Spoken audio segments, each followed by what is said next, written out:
So. Well, one of the things I wanted to ask was, what have you learned in your years of experience as leaders? And what I'm hearing from you is you've learned that creating a plan is not enough. Creating a plan that is executable because it's simple, because you can help people see the picture, and because you can get people aligned against it through communication or other means is what's really important.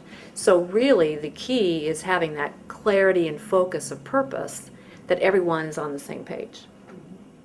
So how is that different in this economy than it might have been 3 or 4 years ago? Do you think that it is?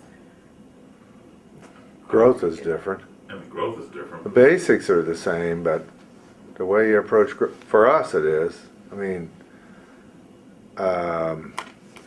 like Ron said, banking's changed quite a bit. Banking's changed for us. Banking's changed for everybody, I suspect.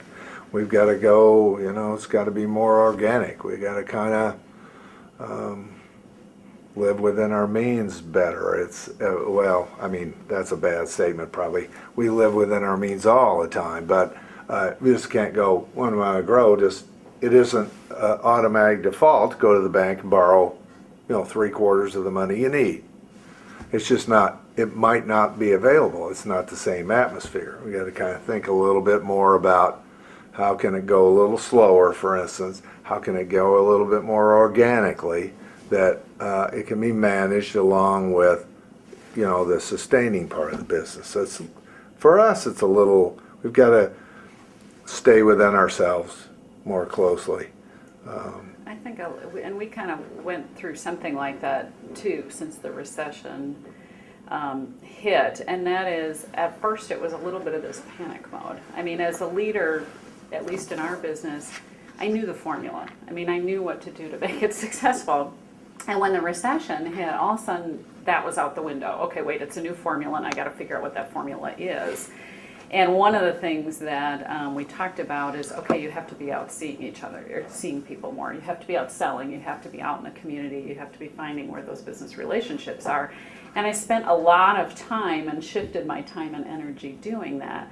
And I think in retrospect, I don't know that that was the right area to go in. I think it actually would have been better spent internally talking about some of the things that we're talking about, with helping to keep people on track. Instead of me being out of the office, I should have been in the office saying, okay, here's where we want to keep going toward this goal. Now, how are we going to talk about how we're going to get there in this climate? Kate, and still brainstorm. I think you did the right thing. Yeah. Don't tell me that. I think because it is about showing up. And if you show up and you're involved and engaged, good things happen. And I think one of the great successes for you has been your willingness to get involved in the community, be out front, and it set a great example. And you have a great communication style. And so for me, what I try to direct our folks is, look, I mean, now think about this. We started the bank, prime rate was 8.25. Fed funds target was 5.25. Today, Fed funds target 0 to 25 basis points, a 500 basis point drop. I kept telling people, I'll worry about that. You get out, you show up, you be involved, and good things will happen. And that's a principle that all of our people talk about. We talk about that all the time. So.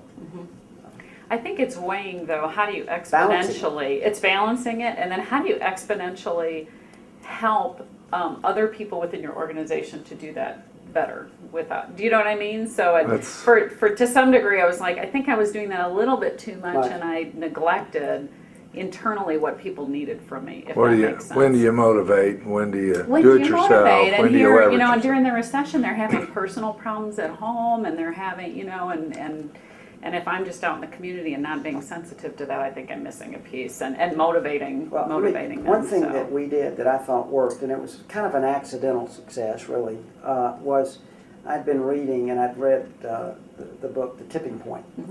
So we decided that because we couldn't find that time to get together, we had a book club. And it wasn't required that everybody do it, but within your own bank? Yes, within the bank. Okay. And so what we did is I took the Tipping Point book as sort of, let's get on a common ground of talking about the exact thing you're saying is, how do you connect?